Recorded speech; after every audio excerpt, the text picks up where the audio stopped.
Les doy la más cordial bienvenida a esta sesión virtual como parte de las conferencias realizadas por GESConVial, que busca compartir las nuevas tecnologías, métodos y tendencias que tenemos en los grandes proyectos del Perú. Para lo cual, para su desarrollo exitoso de este evento, se contará con la presencia de un destacado expositor, quien compartirá sus experiencias y conocimientos. Mi nombre es Gabriela Luarte y en esta oportunidad estaré acompañándolos como moderadora. Y para dar pase a la conferencia, antes haré unas breves pausas del evento. Podrán dejar sus consultas y comentarios a lo largo de la conferencia en la caja de preguntas ubicada en la pestaña inferior del Zoom para ser respondidas por el expositor al finalizar su presentación. También se brindará certificación a los participantes mediante un link que se estará enviando a lo largo de la presentación. Ahora sí, damos por iniciada nuestra conferencia, que tiene como título Aplicación de Machine Learning en la Ingeniería Civil. Invitaremos al ingeniero Mar Regalado Espinosa, quien es ingeniero civil de la Universidad Nacional de Ingeniería, tiene una maestría en Tecnología de la Construcción en la UNI, estudiante de doctorado en Ingeniería en la Universidad de Buenos Aires, Argentina, tiene un libro publicado con el título Sistema Integrado de Gestión en la Construcción, en la editorial ICG 2021, es docente de la Universidad Nacional de Ingeniería, asesor de tesis y de grupos estudiantiles en temas de gestión de proyectos y construcción sostenible, calificado como investigador RENACYT por el CONCITEC, y pues también tiene el certificado de gestión de proyectos por el PMI como KPN. Sin más que decir, le damos la bienvenida al ingeniero Mar Regalado Espinosa. Sí, muy buenas noches, gracias por la presentación. Buenas noches con todos los asistentes. Voy a comenzar con mi presentación. Bien, la presentación se titula Machine Learning para la Ingeniería Civil. Netamente aplicaciones que le podríamos dar a este criterio, ¿no? De lo que es el campo de la ciencia de datos, implica un poco también inteligencia artificial, ciertas cuestiones de las que hemos oído hablar, pero definitivamente aplicaciones como tales podríamos hablar muchas. Vamos a ver un poco, definitivamente, hablar de Machine Learning, campo tan amplio, tratar de abarcar todo sería imposible. Incluye pues entender el concepto, incluye también cierto conocimiento teórico, cierta matemática, y luego incluye también la parte de la programación, los algoritmos, la verificación, validaciones. Es un campo bastante amplio. Básicamente lo que vamos a ver hoy es una introducción al tema y ver las aplicaciones que se le puede dar a esto. Entonces hablaremos un poco de la introducción al tema, hablamos de Machine Learning, quizás hayamos escuchado al respecto, pero ¿de dónde parte, de dónde surge, de dónde nace, qué cosa es Machine Learning, qué no es Machine Learning? Vamos a hablar un poco de la estadística, recordando algunos números. Veremos el enfoque de este tema, hablando de algunos algoritmos específicamente. El campo es bastante amplio, algoritmos hay muchos, vamos a simplemente explicar algunos de ellos. Vamos a redondear quizás un poco en detalle en lo que son las redes neuronales, por ahí son las que más se escuchan en este campo. Y hablaremos también de lo que es el procesamiento de imágenes, que es otra de las aplicaciones de este tema. Y terminaremos hablando de las aplicaciones en el campo de la ingeniería civil. Muy bien. Bien, como comentó Gabriela, cualquier consulta podríamos responder al final de la presentación. Como introducción, probablemente ya todos los presentes han llevado algún curso de estadística o matemática básica. En la universidad le damos diferentes nombres al curso, donde hemos visto este tema de aquí, la famosa regresión lineal simple. Refrescando un poco la memoria, teníamos cierta variable X y cierta variable Y, y la finalidad era de que yo podía tomar datos de estas dos variables, representarlo en un espacio en 2 dimensiones, graficar esos puntos que yo he recolectado por una toma de datos en campo, en un laboratorio, de producto de ensayos, por ejemplo, o con algún equipo de medición que yo mismo haya tomado, Y básicamente el objetivo era, si la teoría respaldaba, o nuestro criterio, o alguna metodología respaldaba que entre estas dos variables debería existir cierta relación lineal, pues básicamente lo que nosotros queríamos encontrar es esa recta cuya ecuación refleje lo mejor posible esa tendencia lineal entre estas dos variables, ¿no? Nosotros teníamos aquí cierto valor predicho de esta Y, no va a ser el mismo que los puntos que tenemos aquí, sino es una aproximación, un ajuste, que se le asociaba a este valor R cuadrado, ¿no? Nos acordamos el coeficiente de determinación, y netamente, si nosotros estudiábamos este fenómeno, este Y, que queríamos representarlo a través de la variable x1, le pongo x1 porque de ahí vamos a trabajar con lo que es regresión lineal múltiple, y nos vamos a dar cuenta que existen varias x, así que vamos poco a poco. En la naturaleza, esta variable de salida, esta variable dependiente, como la queramos llamar, estaría representada perfectamente por esta ecuación. Teníamos unas constantes, las beta, beta 0, más mi variable x1 por betas 1, más un error. Si yo lograra recopilar los datos de toda la población que representen de forma perfecta este fenómeno, podríamos calcular esta ecuación y con los coeficientes exactos. Sin embargo, en la realidad, en el ejercicio profesional, no podemos llegar a esa perfección.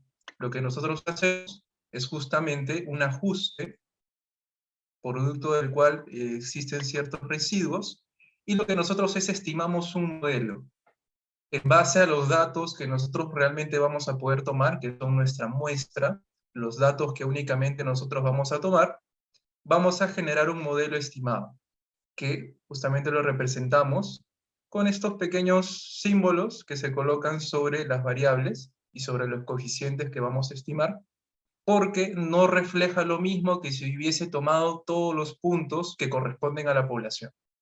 Entonces, partamos primero de aclarar ese concepto. Tenemos un modelo real, que sería si obtuviéramos los datos de toda una población, y tenemos un modelo estimado, que sería producto solamente de la muestra de datos que nosotros estamos recopilando. Bien, ese es un primer enfoque que tenemos que entender de Machine Learning, porque Machine Learning parte de esta regresión lineal simple, perfeccionando poco a poco estos modelos de correlación. Bueno, nosotros hacíamos nuestro cálculo, usábamos nuestro Excel, o por ahí los profesores nos pedían hacer el cálculo a mano de cuánto valen los coeficientes, el R cuadrado, ya. Lo primero que nosotros hacíamos, calculábamos la ecuación, y bueno, calculábamos la ecuación, nótese el rango de valores. Tenemos X desde esta parte de acá, aproximadamente en este intervalo, ¿no? Y tenemos las Y que aproximadamente van en este intervalo. Y nosotros calculábamos nuestra ecuación, y a veces pues decíamos, ya, tenemos mi ecuación. ¿Qué pasa si yo tengo un X por acá? Ah, bueno, si tenemos un X por acá, vamos a hacer lo siguiente, vamos a proyectar nuestra Q por nuestra recta, quise decir curva porque también vamos a hablar por qué hablo de curva, nuestra recta, y ya, pues, el Y que le corresponde a esta X es este de aquí, porque ese es de la recta que yo he calculado. Y ese es otro concepto que es inadecuado. También es quizás un poco corregir la noción que teníamos de regresión lineal, porque nosotros no podemos predecir valores de Y en un rango fuera de las mediciones que nosotros hemos hecho. No podríamos atrevernos a decir que el comportamiento que existe en este intervalo de datos, que es el único intervalo donde nosotros hemos recopilado datos, no podríamos atrevernos a decir que en un intervalo fuera, este comportamiento se va a mantener.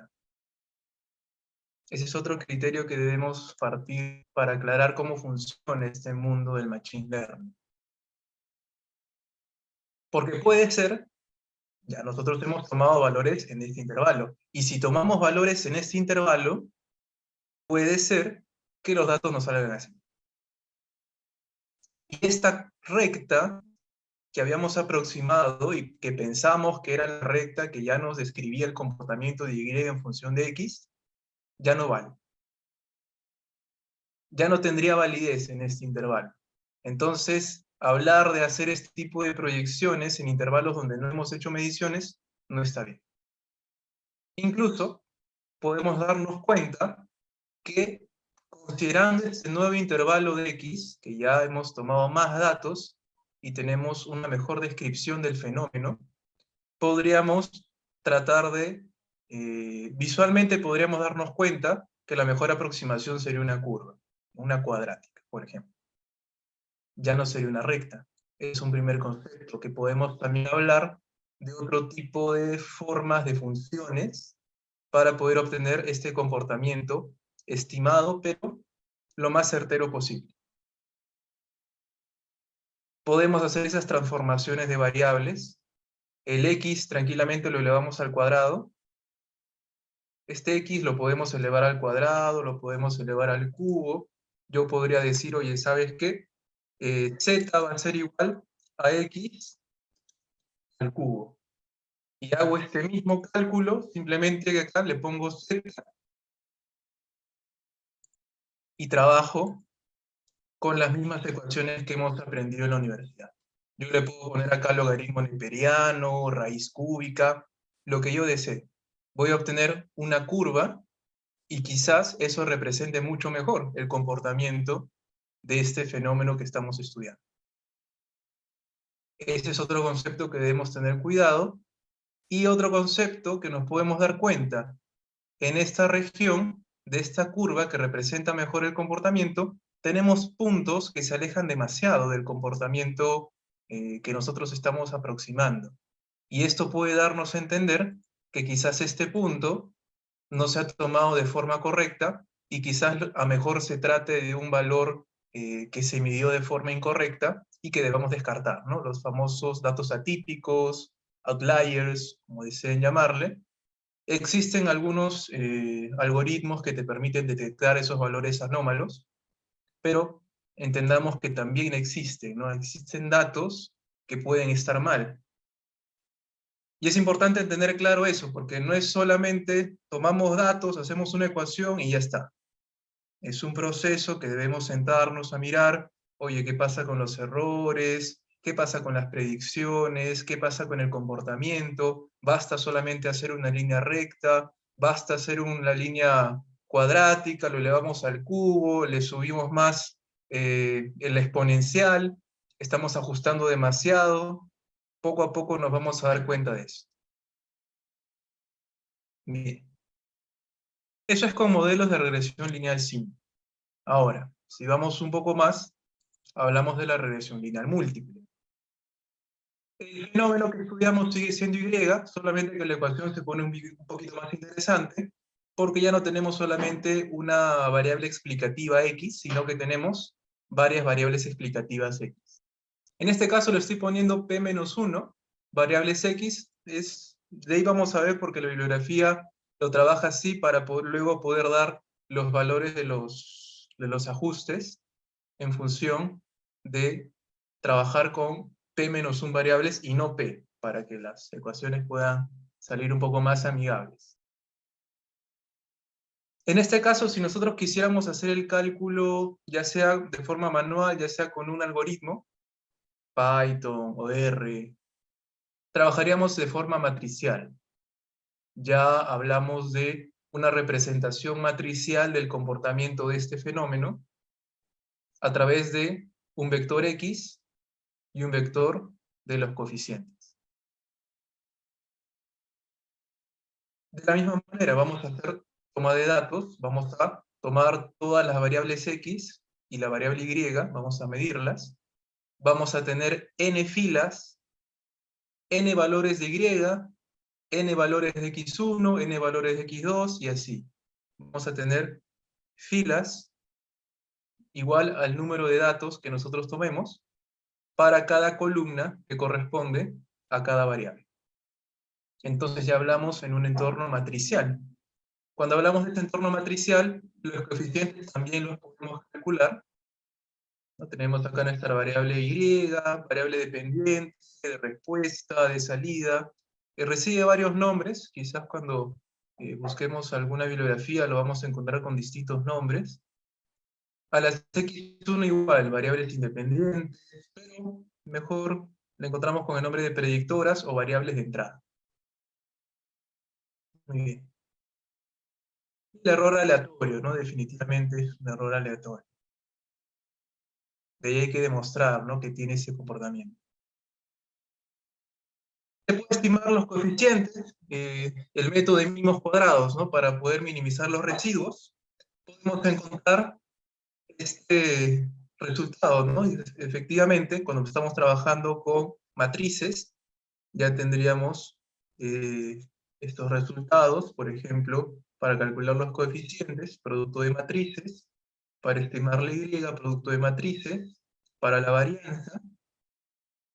Acá afectamos por la cantidad de variables, es un detalle muy importante.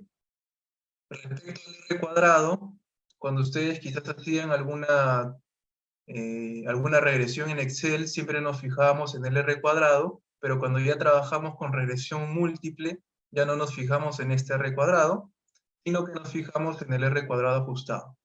¿Por qué? Porque justamente este R cuadrado ajustado toma en cuenta el efecto de tener más variables. No va a ser lo mismo un modelo con cierto poder de predicción que tenga 10 variables, no va a ser lo mismo que trabajes con 3. Hay que, de alguna manera, castigar, por así decirlo, al modelo conforme use más. Hay que ser un poquito más estricto.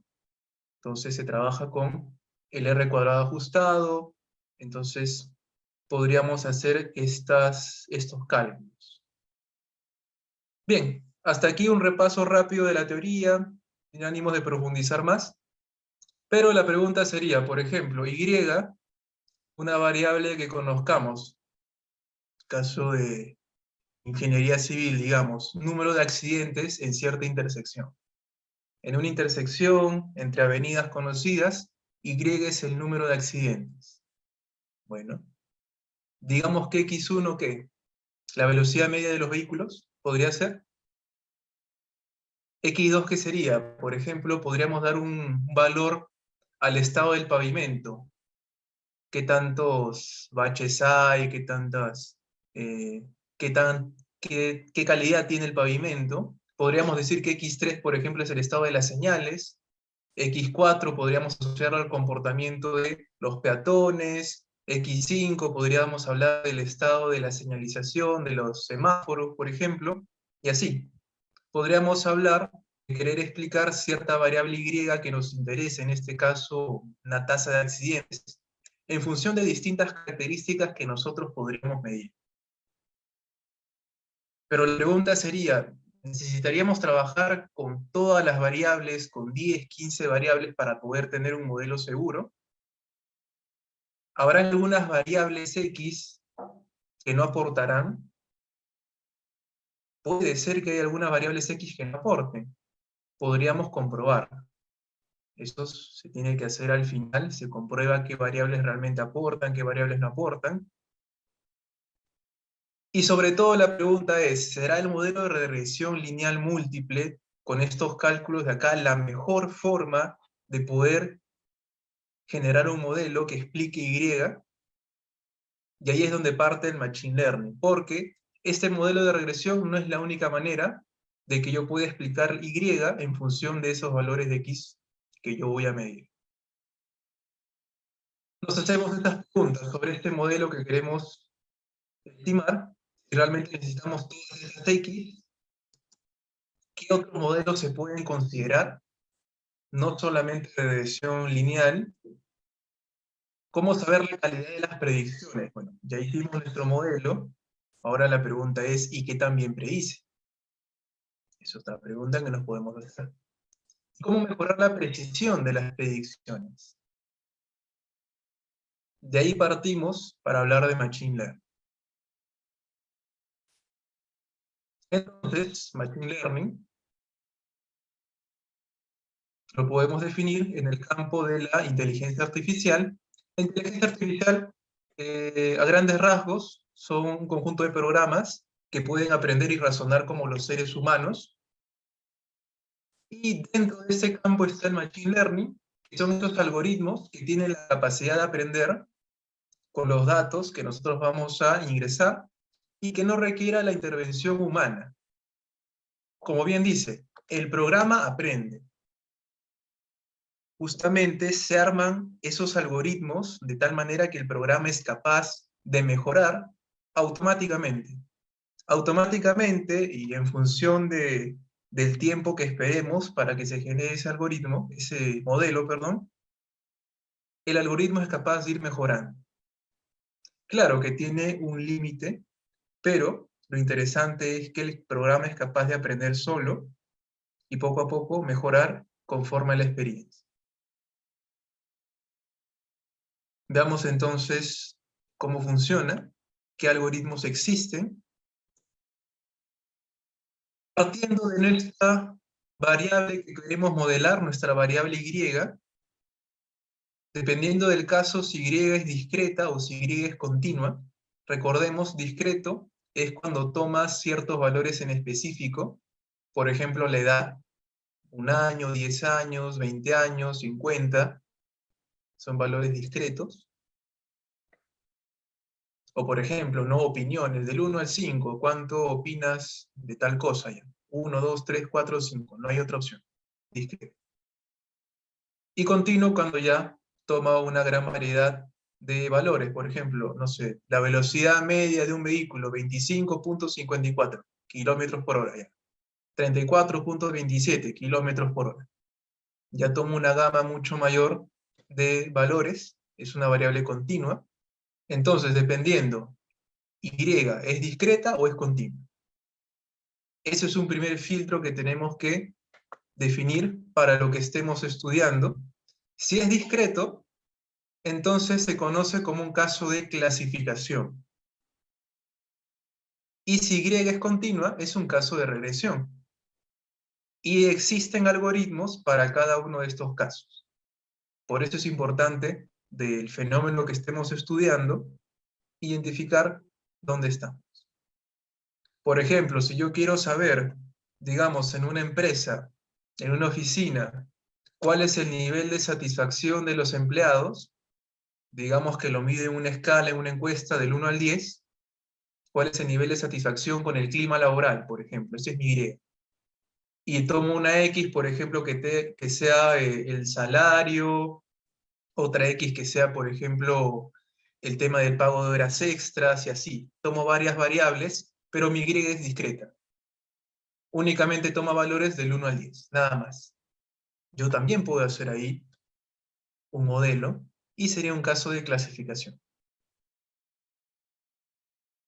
O por ejemplo, si mi Y es continua, he hecho ensayos de resistencia de probetas al concreto, sabemos que pueden salir valores de distintos decimales, y lo quiero hacer en función, por ejemplo, de la cantidad de aditivos, de la relación agua-cemento, de la cantidad de días que lleva curando, etc. Pero mi Y, lo interesante y lo importante es que es continua, y existen algoritmos únicamente para esos casos. Si conocemos la Y, decimos que es, bueno, es un aprendizaje supervisado, predicción continua cuando es caso de regresión, cuando Y es continua, y existen estos algoritmos, ¿no? El BSAPSET, el PCA, el PLS, el ASO, lo que son los árboles de decisión, los random forest y las redes neuronales. Hay muchos más algoritmos, solamente les presento unos ejemplos. Definitivamente, cada uno de estos algoritmos tiene toda su teoría, tiene su parte numérica, tiene su parte de programación. No lograremos ver todo en una pequeña sesión, pero estos son los que existen. Predicción discreta, cuando mi Y es discreta, clasificación supervisada se conoce. Existe el modelo logístico, los vecinos más cercanos, los KNN, vecinos más cercanos, lo que es la clasificación de Navier-Bayes, Los supervector, los árboles, el random forest y también las redes neuronales nos sirven para lo que es predicción discreta. Y si no conocemos Y, que sonará un poco raro, pero si no conocemos Y, por ejemplo, tenemos una foto. Nosotros tenemos una foto, ya, y el programa te dice, ¿qué hago con esa foto? ¿Qué es lo que quieres que detecte? El programa no sabe, ¿qué cosa quieres que detecte? Me das una imagen, ya, ¿qué hago? No conoce la Y. Bueno, en esos casos no supervisado, se conoce como interdependencia. Cuando queremos reducir la dimensión, PCA, el CA, Component Analysis, el MDS y el ICA. Y clasificación no supervisada, lo que son los clústeres y las mezclas gaussianas. Bien, son algunos ejemplos de algoritmos que existen, definitivamente hay muchos más. Poco a poco se van perfeccionando, estos algoritmos se siguen estudiando en el campo de la ciencia de datos. Bien. Ahora, aquí es donde viene la clásica pregunta. Profesor, yo estoy estudiando, no sé, tal tema de hidráulica aplicada al diseño de, no sé, pues de algún tipo de obra hidráulica, digamos, pues de represas. Profesor, yo estoy estudiando tema de estructuras, lo que es, no sé, pues diseño de vigas metálicas, y profesor, entonces, para ese caso, ¿cuál de estos algoritmos tengo que usar? Si este fuera un curso, jalados, ¿no? Jalados. Porque esa no es la pregunta. La pregunta no es, ¿qué algoritmo tengo que usar para tal tema? La pregunta es, ¿cuál de estos algoritmos se adapta mejor a esa base de datos que yo tengo? Porque estos algoritmos no han sido creados para temas en específico. Entonces, cuando veamos estos algoritmos, no pensemos en el tema que estamos trabajando. Pensemos en el conjunto de datos que tenemos ya. Conjunto de datos. Mi Y es discreto, mi Y es continuo, conozco, no conozco Y. Y finalmente, aplicando estos algoritmos, ¿cuál me genera mejores resultados? Y simplemente voy a elegir el que me genere mejores resultados. No necesariamente siempre voy a usar redes neuronales. Puede que un random forest funcione mejor para el conjunto de datos que tengo. Si tú estás trabajando, por ejemplo, datos de ensayos de probetas de concreto, puede ser que para tu caso, para tu conjunto de datos, funcione mejor un random forest. De ahí tienes un amigo que ha hecho el mismo tema que tú, tiene otra base de datos del mismo tema que tú, y le funciona mejor una red neuronal. Entonces, lo primero que tenemos que corregir es que no es que exista un algoritmo para cierto tema que estudiemos. Ya saben, ya si están escribiendo su pregunta, profesor, ¿qué algoritmo tengo que usar para este tema?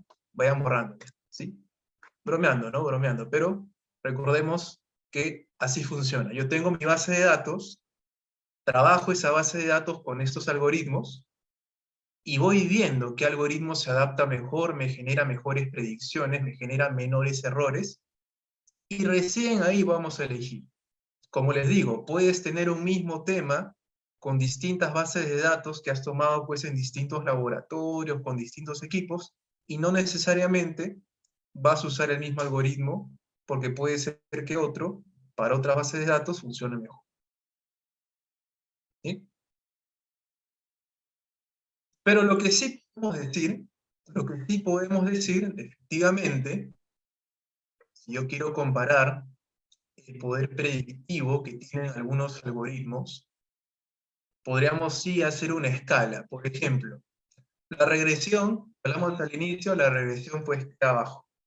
Su poder predictivo es mucho menor si yo comparo con los demás algoritmos que más o menos ya les he presentado. Y bueno, al final, los redes neuronales. El poder predictivo definitivamente es mucho mejor. Eso les puedo decir. Ahora, el orden que les he puesto aquí, ojo, para aclarar, solamente es un ejemplo, ¿sí? Solamente es un ejemplo. No es que, no, profesor, usted me ha dicho, redes neuronales es el mejor, no. Simplemente es un pequeño ejemplo. Puede ser que los lugares cambien. Depende de la base de datos. Ojo, no depende del tema, depende de la base de datos. ¿Bien? Porque cuando hablamos de base de datos, yo simplemente veo YX. No veo, oye, resistencia del concreto, velocidad del vehículo, no. YX, nada más. Pensando solamente en eso. La regresión clásica efectivamente queda por debajo. Lo que sí ocurre con estos algoritmos es que la explicabilidad del modelo baja. ¿Qué quiere decir? Que mientras la regresión clásica tiene un bajo poder predictivo,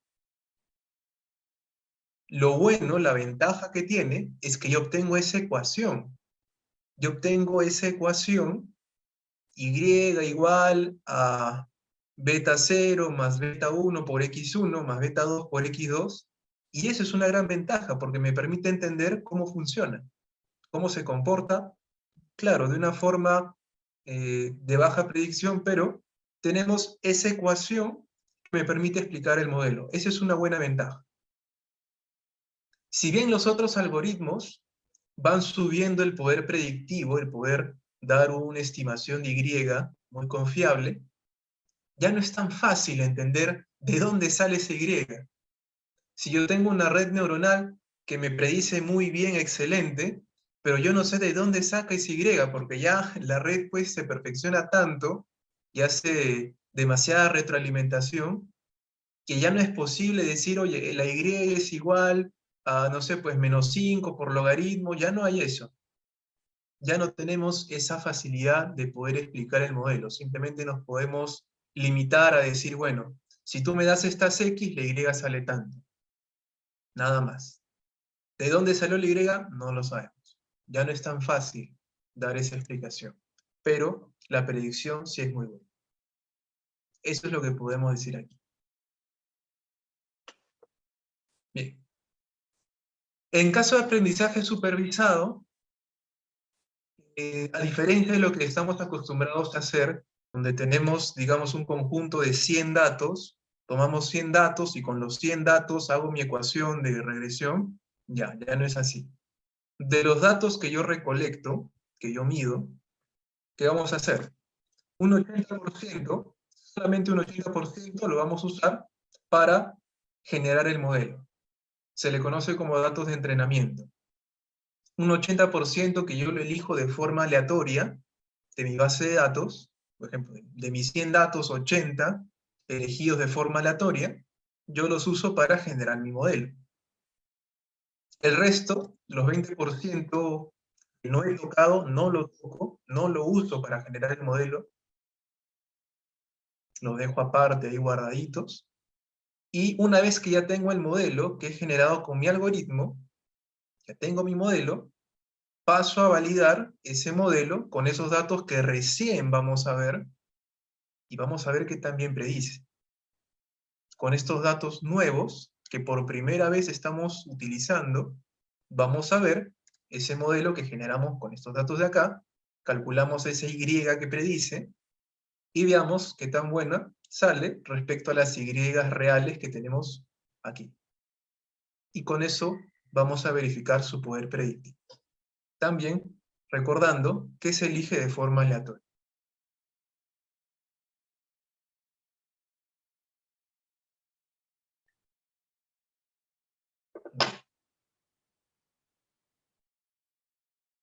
Trabajemos con dos conceptos.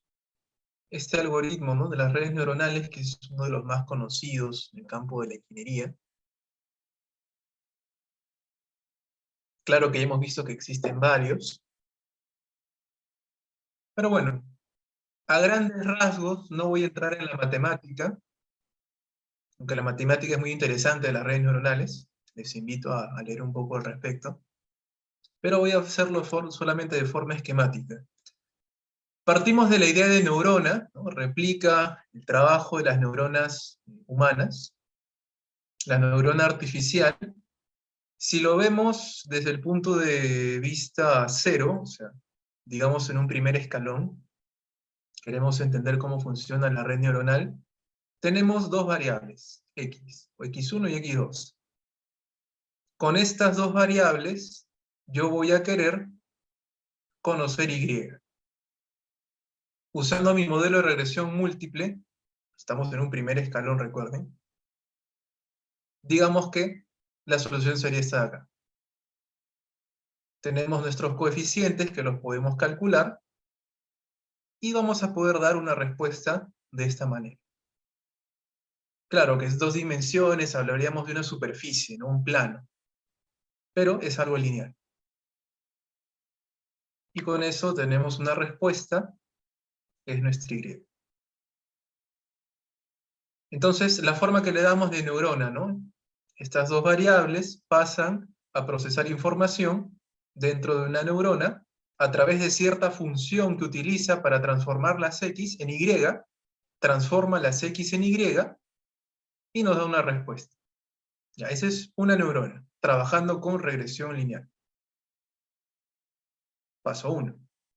Pero ¿qué pasa si yo quiero hacer algo mucho más complejo? Digamos que quiero obtener un modelo que tenga esta forma. Porque el fenómeno que yo quiero estudiar tiene esa forma. ¿Cómo hago para que mi modelo me salga de esta manera? Esquemáticamente, ¿no? Porque hay toda una matemática, pero esquemáticamente. ¿Cómo haríamos? Bueno, ya no hablamos de una neurona. Hablamos de una red neuronal. Digamos que tenemos más X. Trabajamos con una capa de entrada con distintas neuronas, las cuales van a interactuar con nuestras variables. Dentro de cada neurona va a haber una función diferente. Como podemos ver acá, acá tenemos una función que es Y1, que trabaja con nuestras variables, tiene una respuesta. Tenemos otra neurona que trabaja con la función Y2, transforma las variables X, y tiene otra respuesta muy diferente. Y con estas dos respuestas, volvemos a otra neurona, que pertenece a una capa llamada capa de salida, vuelve a transformar, ahora transforma estas dos variables, y obtiene esta salida. Y con ello tenemos el modelo. Y así, con esa misma idea, yo podría ir añadiendo más neuronas a estas capas y obtener algo mucho más complejo, ¿no? De nuestras entradas, que son nuestras X, tener varias neuronas, por ejemplo, en la capa de entrada tener varias neuronas, con diferentes funciones en cada una de ellas, diferentes funciones, que van a generar diferentes respuestas, y esas respuestas que cada una genere van a pasar nuevamente a otras neuronas. En este caso podemos añadir las capas ocultas, que son capas intermedias, y cada una de estas neuronas en estas capas ocultas van a tener sus propias respuestas, sus propias funciones, y nuevamente pasan por otra transformación, con otras neuronas, con otras funciones, y nuevamente se transforman hasta el final, donde tenemos nuestra capa de salida, y tenemos una respuesta de esa última transformación. Y si por ahí la neurona detecta de que, digamos, el poder predictivo en esta capa ha sido disminuido respecto al poder predictivo que había en neurones anteriores, entonces podríamos generar también un algoritmo que detecte dónde está fallando, retroceda y exista una retroalimentación, y que la neurona se vaya perfeccionando, que la red neuronal se vaya perfeccionando, hasta que esta representación sea lo mejor posible. Bueno, esquemáticamente esa sería la forma, pero ocurre que seguimos trabajando con este modelo de regresión múltiple, que es muy limitado porque solamente nos genera funciones lineales. Y si nosotros queremos transformar funciones lineales, la respuesta siempre va a ser una función lineal, como podemos ver aquí. Entonces, siempre va a ser una función lineal. Tenemos que hacer algo. Ya no podemos trabajar con funciones lineales, tenemos que llegar a un siguiente nivel, porque nosotros queremos llegar a un comportamiento como el de aquí. Entonces, para llegar a un siguiente nivel, ya no usemos funciones lineales. Ahora usemos funciones de activación. Funciones de activación existen varias, la tangencial, sigmoidal, varias funciones lineales, que ya pues van a tener un comportamiento mucho más interesante. Los algoritmos de redes neuronales nos permiten ingresar estas funciones de activación.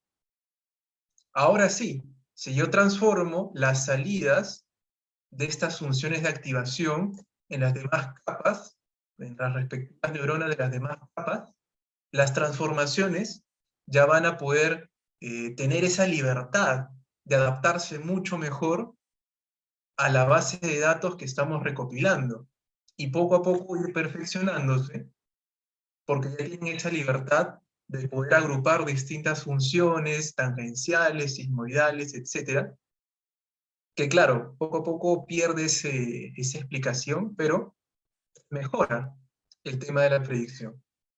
Y ya somos capaces de poder replicar un modelo de esta manera, que ya no se ve limitado solamente por funciones lineales, sino que ya adopta una forma mucho más interesante.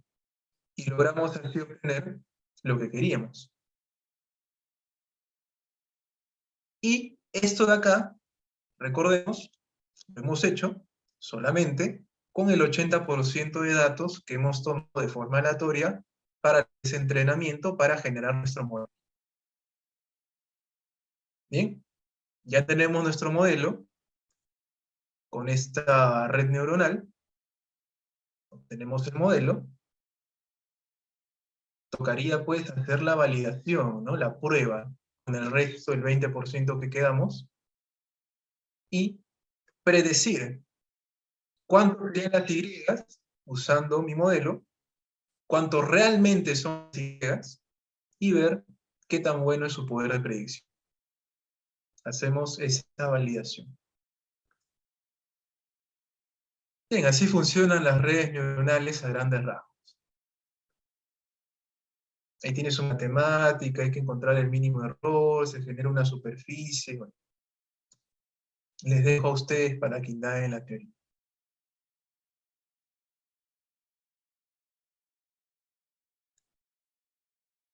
Hablemos un poco de procesamiento de imágenes, que es otro concepto que también involucra lo que es Machine Learning. Bueno, lo vamos a encontrar mejor con el nombre de Computer Vision, lo que es procesamiento de imágenes. Viene la gran pregunta. ¿Cómo trabajamos una imagen? Hablamos de números, hablamos de matemática. ¿Cómo hacemos matemática con una foto? Complicado, ¿no? ¿Cómo hacemos matemática con una foto? Bueno, sabemos que las imágenes tienen píxeles. Pixelamos la imagen, tenemos varios cuadraditos, y existe una escala de colores. Por ejemplo, si es una imagen a blanco y negro, existe una escala desde la tonalidad blanca, lo más blanco posible, hasta la tonalidad negra, pura, y entre ellas hay intermedios, que justamente van del 0 al 255. Entonces, para esa imagen totalmente pixeleada, cada uno de los píxeles yo le puedo asignar a qué escala de grises corresponde. Entonces, quiere decir que, por ejemplo, tengo una pequeña porción de la imagen, y esa porción de la imagen yo la puedo representar, ¿no? Digamos, con los píxeles que se le asocian, y a cada uno de estos píxeles, a cada uno de estos cuadraditos, le damos un valor numérico correspondiente a la escala de color. Y así obtenemos números como resultado de una imagen. ¿Qué quiere decir? Que en otras palabras, para lo que es procesamiento de imágenes, una foto no es nada más que una enorme matriz numérica, donde cada número corresponde a cada píxel y representa la escala del color que se tiene. O sea, ya no vemos una imagen. Acá yo veo una enorme matriz con varios números correspondiente a cada píxel. Y ahora sí podemos hablar de números. Ya hemos convertido una imagen en números.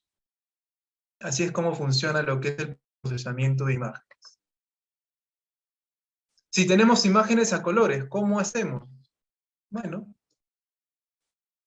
tenemos que descomponer en 3 matrices. Se habrán dado cuenta, por ejemplo, cuando usamos PowerPoint, queremos añadir un nuevo color.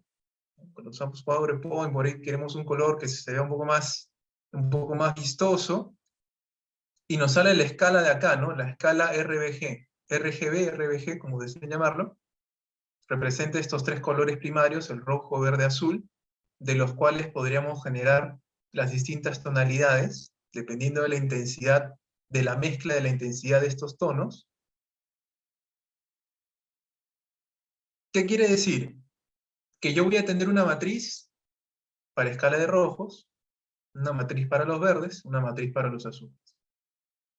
Porque los píxeles de una imagen a colores, cada color que tiene cada píxel no es más que una combinación de esos 3 tonos, de esos colores fundamentales. ¿Qué quiere decir? Esta imagen yo la voy a transformar simplemente en 3 matrices. 3 matrices correspondientes a estos 3 colores primarios. Que corresponde cada píxel a una mezcla, ¿no? Por ejemplo, acá 41 rojo, 98 verde, 7 azul. Esa combinación me genera, por ejemplo, una tonalidad media naranja y representa al píxel de ahí.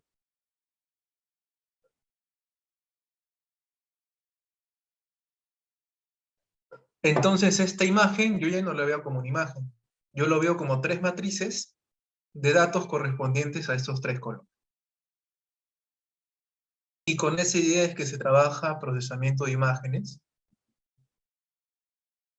Bueno, también tiene su matemática muy interesante, pero vamos a ver de forma esquemática cómo funciona. Por ejemplo, podemos hacer una detección. ¿Qué ocurre?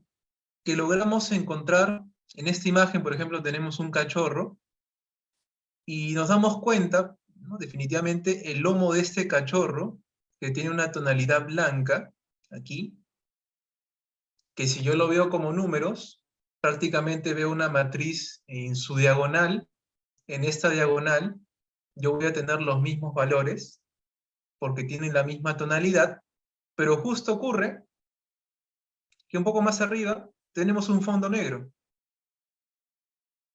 Entonces voy a tener una diagonal con valores que representan un tono blanco, y justo más arriba voy a tener una diagonal que representa esa tonalidad oscura.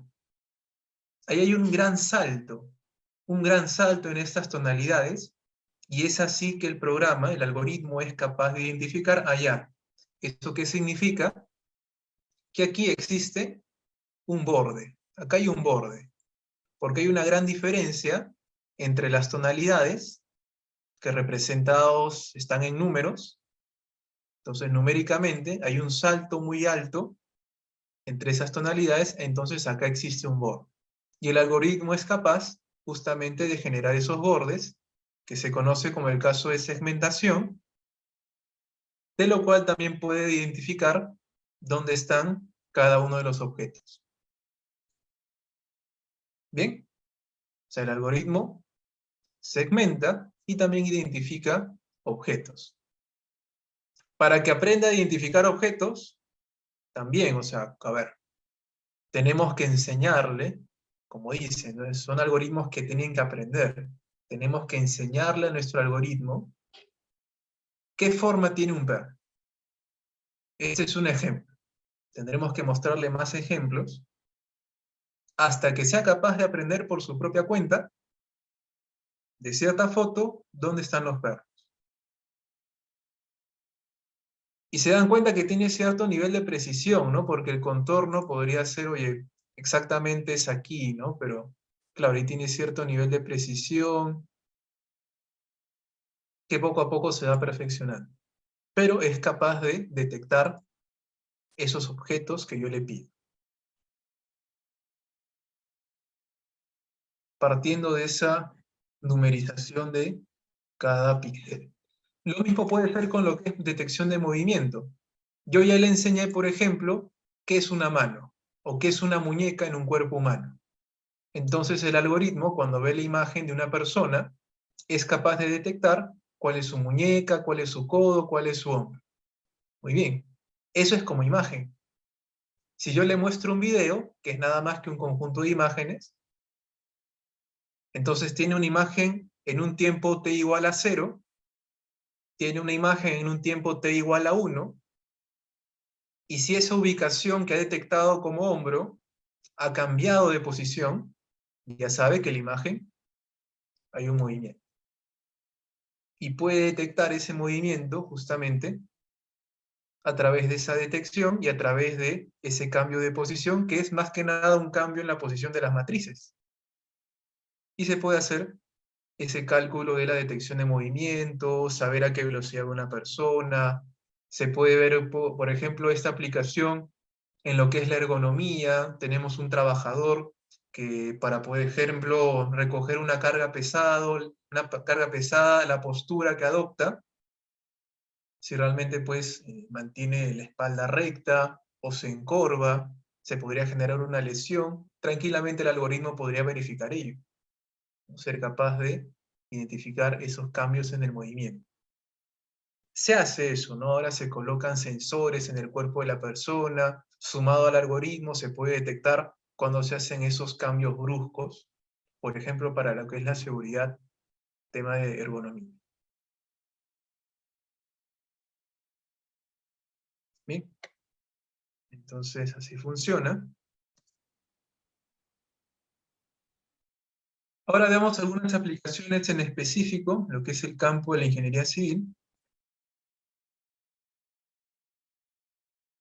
En el caso de la seguridad vial,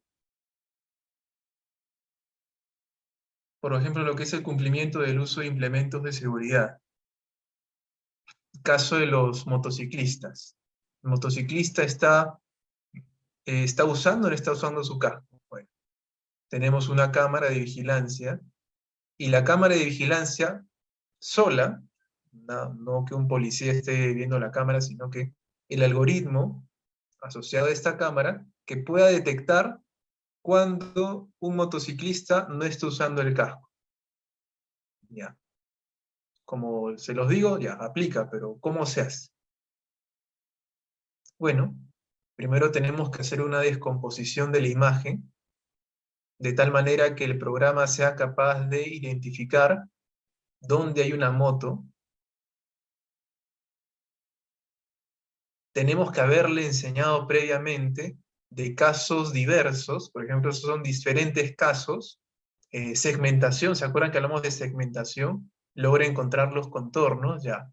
De esos contornos, ¿cuándo es una moto y cuándo no es una moto? Tenemos que haberle dado diferentes casos para que poco a poco aprenda.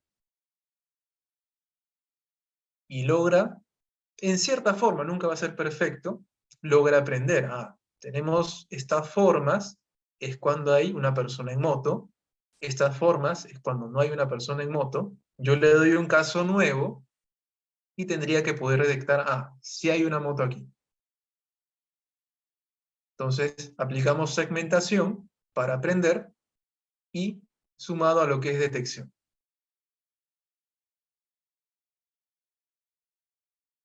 Ahora, también tiene que aprender cómo es la imagen cuando la persona está transportándose con casco y cómo es cuando no tiene casco. También tiene que aprender eso. Oye, acá, casco o no casco. Por ejemplo, acá no hay casco. Tiene que ser capaz de conocer el algoritmo cuando sí, cuando no. Definitivamente aquí hay el tema de los errores. El algoritmo no va a ser perfecto. Entonces también ahí se hacen las pruebas, se mejora, hay que hacer cierto filtrado, pero poco a poco puede ir aprendiendo.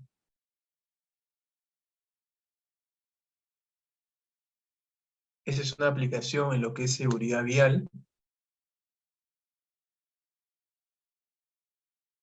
Con esa misma idea podemos hablar de seguridad en obras.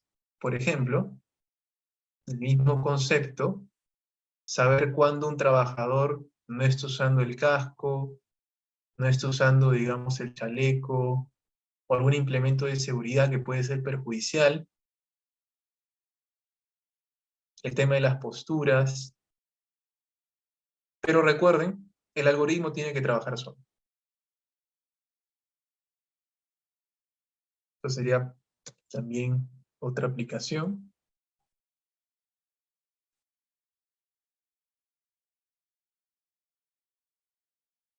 Acá, primero tiene que aprender a detectar a los trabajadores. O sea, esto es un vehículo, no tiene nada que ver, esto es el suelo. Ah, acá hay gente. Detecta dónde hay personas. Lo primero que tiene que hacer es detectar dónde hay personas. De ahí, de esas personas, ¿en qué zona debería estar el casco? ¿Lo tiene o no lo tiene? Acá sí lo tiene. ¿Y cuándo no lo tiene? Ah, bueno. Tiene que detectar, oye, acá hay una persona que no tiene casco. Aquí algo anda mal. O por ejemplo acá dice, ¿no? Identifica al trabajador, identifica el casco, identifica si tiene el chaleco, sí o no, y si no, es porque algo está mal. Más o menos acá lo vemos, ¿no? Cómo funciona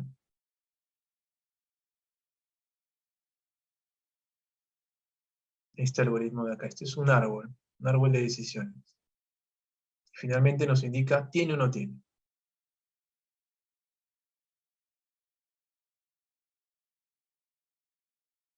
Bien. Podemos aplicar la supervisión de obras. Aplicaciones un poquito más interesantes, juntos a lo que somos los modelos con alguna aplicación software BIM. Por ejemplo, tomo una foto a una obra y con esa foto quiero que un algoritmo me diga de mi modelo, que por ejemplo lo puedo tener en Revit, con esa foto que yo tomé de la obra, me diga pues cuál es el avance. Imagínense que yo le tomo una foto a la obra en este perfil, pero a la obra real, por ejemplo, a través de un dron, y que sea capaz de identificar en el modelo Revit, cuál es el avance real, qué elementos se han avanzado. Entonces, esa es una gran aplicación, ¿no? Que el software sea capaz de identificar de una foto real cómo se asocia con mi modelo. Ahí tiene que filtrar quiénes son personas, hay que retirar las personas, qué elemento corresponde en nuestro modelo Revit.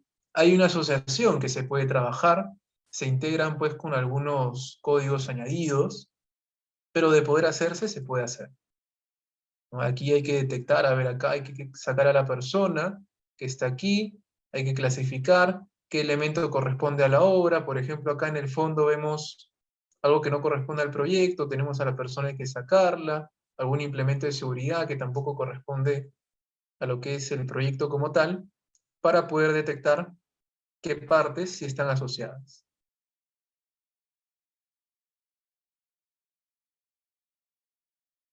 Y así, el algoritmo poco a poco aprende. Por ejemplo, este es un Support Vector Machine, no es una red neuronal. En este caso funcionó este de acá.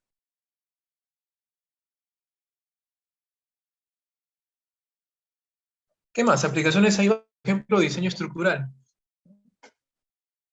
Digamos que yo tengo mi modelo arquitectónico de una casa. Me dieron la arquitectura, tengo los muros divisorios que diseñó un arquitecto,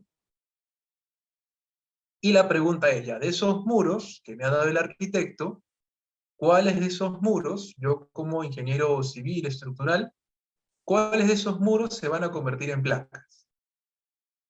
Los que saben de diseño es un proceso iterativo, a ver, los muros a criterio por aquí, no sale, hay que poner más placas, lo movemos. ¿Dónde es ese lugar y esa longitud eficiente de placas que tenemos que considerar en este proyecto?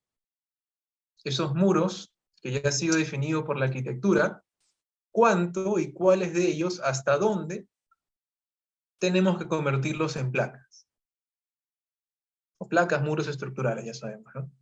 ¿Y cómo hacemos? Bueno, de proyectos anteriores, donde ha habido este caso, a partir de los muros arquitectónicos, cuáles se terminaron convirtiendo en placas, de proyectos anteriores, yo le voy enseñando a mi modelo, por ejemplo, le doy ciertas variables, las X, por ejemplo, el centroide de los muros, el centroide de las placas, su ubicación respecto al centro de masa de ese piso, y así. Diferentes variables que yo le puedo dar, la longitud que tiene este muro, el espesor, y puedo hacer un algoritmo que me diga, de todas esas variables que estamos estudiando, que me identifique, oye, de tal muro, ¿qué tanto debo convertirlo en placa? Cero, tiene que ser solamente el primer 10%, qué parte debe ser placa, de forma que sea eficiente, y que simplifique todo el trabajo.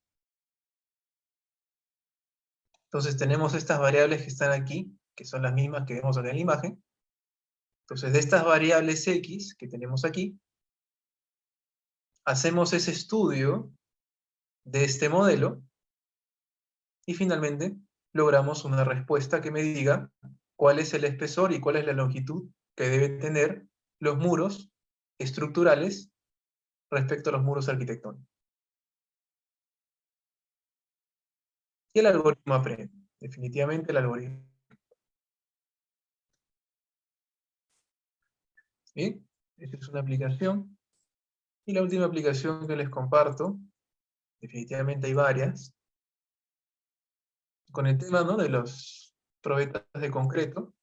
En este caso es sistema mixto, ¿no? Cuando tenemos una superficie de acero con un relleno de concreto, ya tenemos estas probetas, queremos saber cuál va a ser la capacidad de una columna con este sistema mixto gracias a ensayos anteriores que ya se han hecho con este tipo de sistema.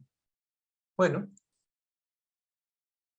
tenemos distintas variables, la longitud de la columna, el diámetro, el espesor de lo que corresponde al acero, el FY del acero, el FU, el FC del concreto, y de estas variables, que yo ya he medido en ensayos anteriores, y de ensayos anteriores yo también tenía lo que es la capacidad, hago mi red neuronal, en este caso pues tiene solamente una capa oculta,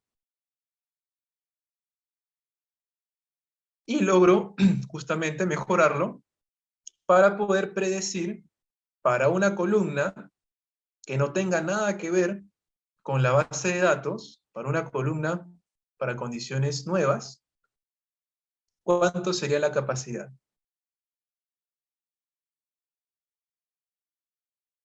Bien, y así es como funciona el caso de este ejemplo, que está usado, por ejemplo, redes neuronales.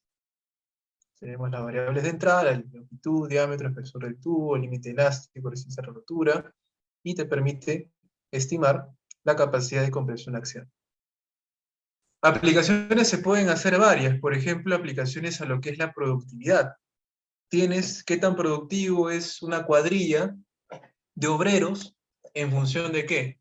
Por ejemplo, el piso en el que se estés trabajando, ¿no? A ver, digamos que estás trabajando en un edificio de 10 pisos, va a ser la misma productividad en el piso 1, la misma productividad en el piso 10, el tema del desplazamiento va a modificar bastante, la hora del día, el día de la semana, puede ser que los trabajadores trabajen más el día lunes, día viernes, menor, depende de la edad del trabajador, depende de la experiencia, qué variables me podrían predecir qué tan productivo va a ser.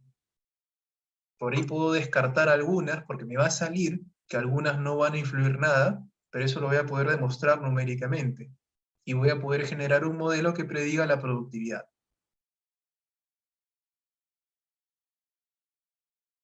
¿Sí? Entonces, aplicaciones simplemente depende de la creatividad. Y como les digo, si queremos ver un algoritmo, no veamos tema, veamos base de datos. Listo, eso era básicamente todo lo que quería compartir el día de hoy. No he querido mostrar mucha teoría, aunque sí